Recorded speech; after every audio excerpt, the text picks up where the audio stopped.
Hi. So the Dallas Cowboys lost again on Sunday Night Football tonight, losing 23-9 to the Eagles, bringing their record to a painful 2-6. But I mean, what do you expect when you have Ben DiNucci as your starting quarterback? He was what most people thought he would be, fucking terrible. And I say most people because I'm not going to sit here and pretend like I didn't unironically talk myself into the fact that Ben DiNucci might be the next Tom Brady. I mean, pre-game, the comparisons were there. Both guys who were slept on coming into the league, both guys who came in as backups mid-season. But the only difference is Tom Brady, very good. Ben DiNucci was a turd. And I gotta tell you, I don't think a team's expectations fluctuate more than the Dallas Cowboys, especially with the current NFC East situation in which the Cowboys would have been in first place in the division with a win today.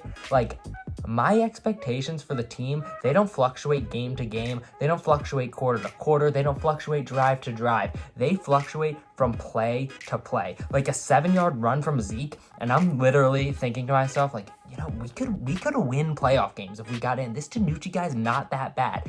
And then 2 plays later, DiNucci gets strip sacked, and then you're like, oh no, we are the worst team in the league. It's time to tank for Trevor. Just the range of expectations that you have for this team is insane. But let's not forget about the play calling tonight. We can't just talk about this game and not discuss the fact that Mike McCarthy called this game like my 7th grade Pee-wee football team. He was running triple reverse, fake jet sweep, throw back to the quarterback, kick it over to the punter. My mom takes a bite out of the football. It was the most ridiculous play calling I've ever seen. And for once, I actually kind of respected Mike McCarthy because I love the mentality of just being like, you know what? Our quarterback is terrible. Let's just have some fun with it. You know what? I'd rather have Michael Gallup try to throw the pass to the backup center than have DiNucci try to take a 3-step drop. That is somewhat innovative thinking compared to the bullshit that Mike McCarthy has been doing all season. And with this loss, the Cowboys are now 0-8 against the spread this season. That is tied for the NFL record as the worst team against the spread. So my question is, when is Las Vegas and the general public just going to come around to the fact that the Dallas Cowboys are the worst team in football? If they played the Jets, I think they would lose. When they play the Bengals, I think they will lose. When they play the Giants, I think they will lose. There is nary a team in this league that the Cowboys can beat. The only silver lining, as we mentioned, if you go 2-14, which I think they will, Mike McCarthy's gone, Mike Nolan's gone, we get a new coach in there, and if not the first draft pick, we get a very high draft pick. But I'm not gonna lie to you, if the Cowboys win, I'm probably gonna, in my head, just be like, you know what? They've got some guys. DiNucci's not that bad. Maybe they make a run in the playoffs. No, they're terrible. We should all remember that. Will I? Probably not. The Big Ten has committed yet another atrocity. Of course they have. Let me give you the situation. Rutgers chopped versus Indiana. Rutgers is down 16, about 2 minutes left in the game. 3rd and 32. Greg Schiano, great coach, draws up a lateral play. Rutgers ends up laterering the ball 7 times. At lateral number 4 even, like the fucking left tackle or some shit. Number 71 just takes the ball, chucks it over his head like this. He looked like the bride doing that thing, when the bride has the flowers and then the bridesmaids behind her, they go, woo, the winner catches it. It looked like one of those passes. It gets converted. They end up lateraling 3 more times after that. Score a touchdown. Genius play call by Schiano, but unfortunately, it was called back on a technicality. Apparently, when number 15 on Rutgers did his lateral, the ball was caught about 2.5 inches ahead of where he threw it, making it a forward pass. And I mean, folks, these refs complaining about 2.5 inches, are they my girlfriend or something? Goosh. Now, if that play had stood, Rutgers would have covered the spread. It would have been the greatest play in football history. There's tweets out there deeming that play the greatest play in the history of football. Who am I to disagree? I think it was greatest play in the history of football. 7 laterals, 3rd and 32, touchdown. The only silver lining here is that there were no fans in this stadium. Had I been in this stadium to see this play called back, I probably would have cried. And the New Jersey trash that goes to these games, such as myself, probably would have burned the stadium down, probably would have chased the refs back to their car, probably would have went to jail. Chuck.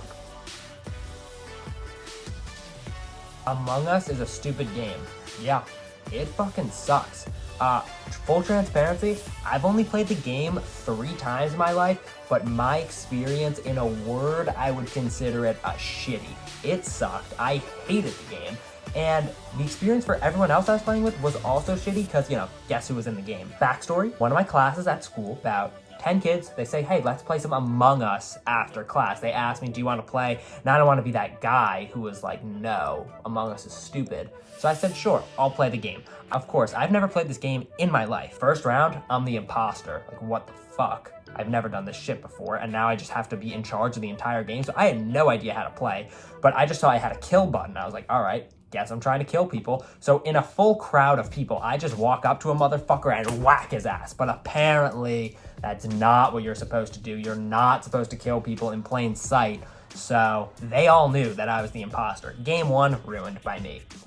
Game 2, now I'm not the imposter. I'm what are they called? The crew people, the minglers. I'm one of those guys. So, I'm just going around doing my tasks, like turning on light switches and shit. And then some guy comes up to me and kills me. And I'm thinking like, holy shit, I'm about to save the day. I was killed. I know who the killer is. I'll tell everybody, hey guys, I know who the killer is. So we get into the portion where everybody talks and says, hey, who was it? Who was it? And nobody told me that when you get killed in this game, you're not allowed to talk. So we were on a Zoom call and I just unmuted my microphone and I said, hey, the guy in the blue shirt killed me. And everybody got mad at me. No, what are you doing? You're not supposed to talk. You're dead. Oh my God. So yeah, I ruined 2 games of Among Us for a bunch of people who love Among Us. And I gotta say, it actually brought me far more joy than I could have ever imagined. Okay, TikTok review time. In these TikTok reviews, what we're gonna be doing is we're gonna be going over what I feel to be the biggest TikTok trend of the week, and we're gonna be reviewing it. We're gonna be giving it a score. The score is from 1 to 5 D'Amelios, 1 D'Amelio being the lowest score, 5 D'Amelios being the highest. The categories that go into this grading will be 1, relatability, 2, sex appeal, and 3, humor. This week's trend, we're gonna be going over the one with the 5 moms. It took too long for you to call back. Normally I would just forget you. That one.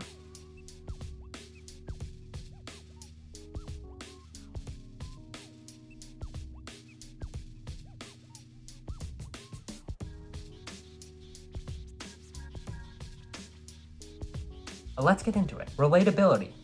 This one has a great relatability. Very relatable talk here. Personally, I'm convinced that I've met at least 3 of these 5 women in my lifetime.